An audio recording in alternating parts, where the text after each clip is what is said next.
Aloha and welcome to Figments on Reality, Season 1, Episode 3. God, that sounds so official. It is the third episode of this apolitical and hopefully not vitriolic commentary show that I do every other week here on Think Tech Hawaii. And I do it not because I know it all, but because I think about things a lot, have some views I'd like to share as food for thought. I'm not trying to convince you of anything. I'd like you to find areas of interest here that you'll examine further. And again, from a non-political perspective, I do a lot of preparation for these shows, and frankly, I'm pretty nervous at the start. I think that's a good thing. I do it because, well, it helps me sound like I know what I'm talking about, keeps me from, I hope, saying something I'll regret, because once it's on the web, it's there forever. We should all be as thoughtful before we send that nasty text message or a hateful email reply to something that irritates us. So I think I'm prepared today to talk about diplomacy and the rule of law, two separate topics, not unrelated. I'll also talk a bit about the Juneteenth holiday, which we just celebrated for the first official time as a nation, and share some news on North Korea, because as many of you know, that's one of my uh, obsessions, North Korea. So first, let's start with a quick look at what I mean by apolitical and the avoidance of vitriol. Um, Politics permeate everything. And as you can see in the definition here, I try to show no interest or endorsement in political affairs in my commentary, because all that does is feed the fires of vitriol that seem to be engulfing our nation. And I don't want to add to that. Furthermore, if I put a political twist, an implied or actual endorsement to a party, a candidate, or a position to my commentary, then you're going to be less likely to listen to what I have to say. So some people take issue with my lack of a political approach, but that's how I do it. And it's my show. I'm not getting paid for it, so I'll do what I want and hopefully have some influence on your thinking in terms of just giving you food for thought. So my first topic today is going to be about diplomacy and the role of U.S. ambassadors. And I'd like to give credit to my wife, Alejandra, who she didn't suggest this topic, but she brought something up that made me think about it. She's from Chile, and there hasn't been a U.S. ambassador filling that post in Santiago for a couple of years. And she asked if that means that the U.S. isn't interested in Chile. And that's not the case. But this is a matter of governing competence.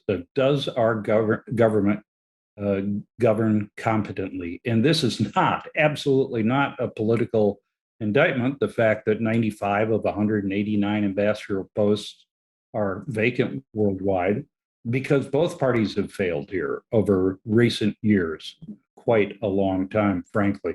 95 of 189 posts vacant. There are nominees for 10 of those 95, but the rest, we haven't even nominated anybody yet. And again, this failure has been achieved, made by both parties. So it's not a political indictment. These are really important points. I'm not a diplomat. Nobody would ever mistake me for a diplomat. But as a senior military officer in the Pacific, I saw how important those ambassadors are. We can't have an influential foreign policy that emanates only from Washington, D.C. And the ambassadors are the focal point for our global diplomacy. They are the most important practitioners of that diplomacy and of U.S. Influence in a region. And that's important whether we're talking about a treaty ally, a friend, a relatively neutral nation, or even those we have issues with. The ambassador is the focal point for diplomacy. And if I were elected president, fortunately, there's no danger of that ever happening. But if I were elected president, I think that might be my number one priority, is filling diplomatic posts worldwide at the outset. Our ambassadors represent the United States every day in the countries they're assigned to. And they don't just do it ceremonially. That's important, but also practically. And they represent US citizens who happen to be in those countries. As somebody who spent a lot of time overseas, if there were ever some major problem that I were involved in, I certainly would want an ambassador there. Now, we have stand-ins, if you will, charge d'affaires, who are career diplomats generally, and they assume the responsibilities of the ambassadors, but they can't replace the significance of that title and the position. It's not easy to get an ambassador into a post. They have to be nominated by the president, confirmed by the Senate, accepted by the host nation. But it's work that has to be done. As I said, they represent us every day. And more importantly, perhaps, their presence or absence is taken by each country and each organization as a measure of interest. Does the US care about name a country or organization? And if we don't have an ambassador in a post, especially for a long time, that creates a diplomatic vacuum. And diplomacy, like nature, abhors a vacuum. Somebody will fill that vacuum, and it will be contrasted to how other countries are represented in the country. And if China has an ambassador in country X and we don't, then we're losing our influence. And I think our influence is important, not just to the United States, but to the world. So 95 of 189 ambassador posts. I have the list right here, thanks to the website you see on the slide there. You ought to look at it for a couple of reasons. One, you'd be surprised at some of the organizations that have where we have committed to have ambassadorial level representation. And then you'd be shocked by the countries where we don't currently and don't have a nominee. For example, and I'm working in alphabetical order here for my list, Afghanistan. Well, is anything important happening in Afghanistan right now? Yes. Now, there are workarounds. There are deputy assistant secretaries and other officials in the Department of State that can represent us, but not like an ambassador. So Afghanistan, ASEAN, the Association of Southeast Asian Nations, hugely important in our competition with China. Australia, a treaty ally, important partner. Chile, okay, have to mention that for Alejandro. But an important South American country that is significantly tied to China economically, and a place where we should have influence. Canada, they kind of matter because they're our neighbor. And speaking of neighbors, let me skip down the list alphabetically and see that we don't have an ambassador nominated or present for Mexico. With the border crisis, again, not political commentary, but that's a pretty important place to leave vacant. Some of the other key areas, the European Union. After the summit recently, you'd think that would be a place we represented. France, Germany, and NATO all have vacant ambassadorial posts. And by the way, this is current as of May 24th. So anything's changed, I missed it. India and Indonesia, looking at the eyes on the list, two most populous Muslim nations on the planet, believe it or not, and both important partners economically and in security matters, vacant. Japan, another treaty ally. The Philippines, a lot of Southeast Asia unrepresented here. Singapore, South Korea, Northeast Asia. We're going to address the North Korea matters. We ought to have an ambassador there. Thailand, the United Kingdom, and Vietnam has a nominee but doesn't have an ambassador present. I personally view our relationship with Vietnam as one of the most important bilateral relationships the country has. And here's one of the organizations where I think we absolutely should put priority on having an ambassador, the United Nations Human Rights Council. We have to put our diplomats where our mouth is. And if we think it's important, we have to find the right people to serve, get them nominated and confirmed. Once again, not an indictment of this administration. It's observation that the United States has not done well at filling these key diplomatic posts for some time, and it's a risk we're taking because the void will be filled. Okay, so let's talk a little bit about Juneteenth, our newest holiday, the 19th of June, celebrated officially on Friday. And I was frankly kind of surprised how quickly this became a holiday. All right, that's bad on me. Shame on me for thinking that. It's been under discussion for a long time, including in the last administration. But finally, it's a holiday. And quickly is not the word because it only took 156 years for this to be established from the event that it celebrates the final end of slavery in the United States. By the way, it's the first new U.S. holiday since Martin Luther King Day was established back in 1983. And that means our past two national holidays have addressed the issue of race in the United States. And I hope that's something that will help continue to heal our nation because we need that healing. There has been some debate, should it be a holiday? Do we need another holiday? Et cetera, et cetera, et cetera. But let me just say this. When I think about slavery, oh man, I've got a newspaper clipping here, Negroes for sale. Can you imagine being sold as property? I can't. It's incredibly tragic. And the end of that should be something that we do celebrate. So happy Juneteenth. Next year, I'll be better prepared for it. And I hope we'll, as a nation, celebrate this holiday with the significance it deserves. All right. Quick break, as always, to plug my next Figments, The Power of Imagination, coming up in a week at 2 p.m. Hawaii Standard Time on Think Tech Hawaii. Honey, I bought a race car. I'm really looking forward to this. A high school friend of mine did exactly that in his mid-50s. It's a great story, and it's really a interesting study of following your dream and making your figment reality. And he's got some tremendous anecdotes from buying a race car, which he did.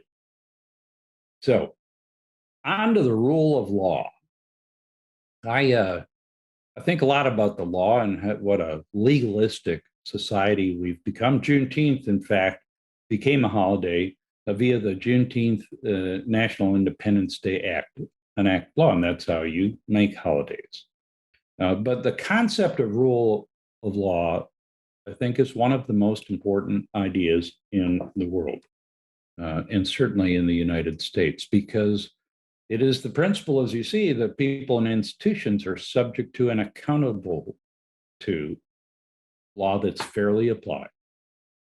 And it's government by law. There's a contrasting principle that we find in some countries around the world, and that's rule by law, where a government or a ruling body or party or dictator uses laws to control the people, but is not equally held accountable to those laws. And that's really a huge difference and something that the U.S. has promoted broadly in Indo-Asia Pacific. When we talk about a free and open Indo-Asia Pacific, we talk about the rule of law. And so I think it's a great principle, but I also think we have too many laws and that we have become overly legalistic. The proliferation of legal regulation of issues big and small, I think, fuels the divide in the United States, the societal disharmony, if you will. We just have too many laws. And I don't know how you want to do that. Okay, folks, I'd like to propose a solution, but kind of hard to unmake a law. It's hard to repeal a law. Regulations are sometimes repealed by executive order at the federal level and then reinstated or repealed, et cetera. And once you get all these laws, you're kind of stuck with them.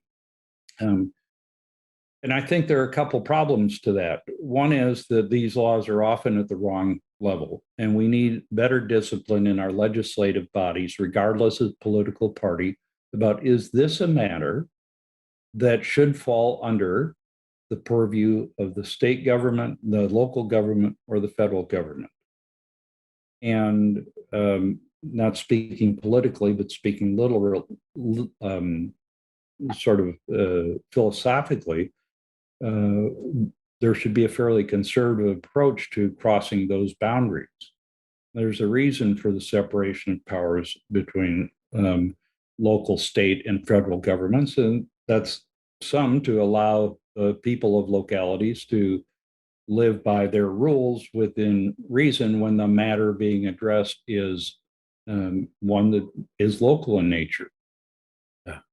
So I think we've crossed those boundaries a lot, and I think we've made too many laws. And because we've made too many laws, everything becomes litigation. When all forms of behavior are legally governed, then the only way to solve a disagreement is through litigation, through the courts. And let's see, if you're going to the courts, that means you're taking sides. You have to take sides.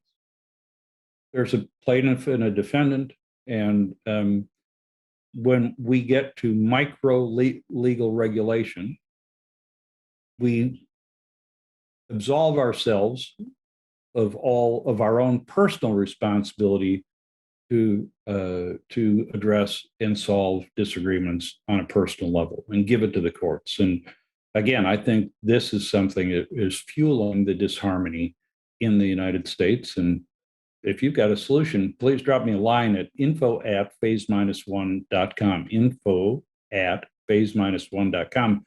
I don't have a solution, but I think it's a problem, and I'd really appreciate your thoughts. Next, a little bit about North Korea. As you know, I'm obsessed with North Korea and North Korea matters, and there was some good news today. I got that good news from nknews.org, and not a plug for them, but I guess it is.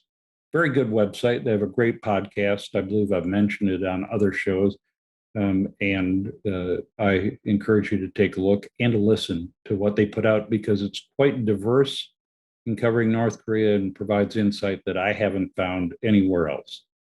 So the news is that Sung Kim, our North Korea policy representative, has said that the U.S. is willing to meet with North Korea anywhere, anytime.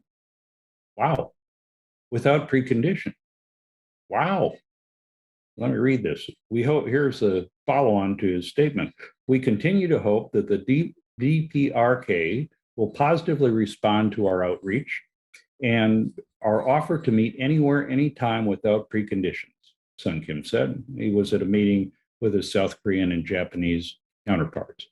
I think that's great. This is a festering problem that has festered far too long, to the US and Japan and South Korea's peril in a security sense, and to the human peril of the common North Korean people. So it's great. But guess what, folks? It is absolutely not enough. It isn't enough to simply say, we'll meet, because we've said that before. In fact, Sung Kim, who filled this current role previously, said much the same before. The problem is North Korea hasn't acted upon that, and they're unlikely to respond in any way productive to this outreach. The United States has to do something innovative and aggressive in a diplomacy sense if we're going to make any progress to solving the North Korea problem. And I've written extensively about it. Many of you may have seen some of the articles, papers, and interviews I've done on it. But the United States has to find something that isn't transactional, isn't a concession or a negotiation, and give a reason to meet. Now, the previous president, President Trump, did that, and it's arguable the effect of that, but he did actually engage with North Korea. I'm not suggesting that that approach is something that President Biden is likely to take or even that he should take. But I think that the United States has to take some action that will inspire dialogue and get us out of this stalemate that has gone on since 1953. What kind of actions would I suggest? Um, well, I'd say we should pursue an end to the war, a war ending agreement. And currently we're under an armistice, so this war is technically still there, and we should address that. That's not easy. None of this is easy, but we have to take some initiative. I'd also suggest, as I have in the past, that the US and South Korea take joint action to relook the maritime boundaries of North Korea. Now, this would benefit North Korea. Okay? It would. If their maritime boundaries were normalized, they would benefit from it. But the current boundaries are not in sync with any of the law of the sea approaches taken elsewhere. The United States has promoted the law of the sea and the UNCLOS treaty, the UN Convention on Law of the Sea, even though we haven't ratified it. Another question of government competence, but it is what it is. We still believe in the principles of it and have made it a matter of policy through multiple administrations. But that does not seem to apply to North Korea. That needs to be fixed. If we're going to be credible as a nation touting the rule of law at sea, then we must apply universally and not make a North Korea exception. I still believe it's very important to make our long-term goal denuclearization of North Korea. We can't simply accept the fact that they have nuclear weapons.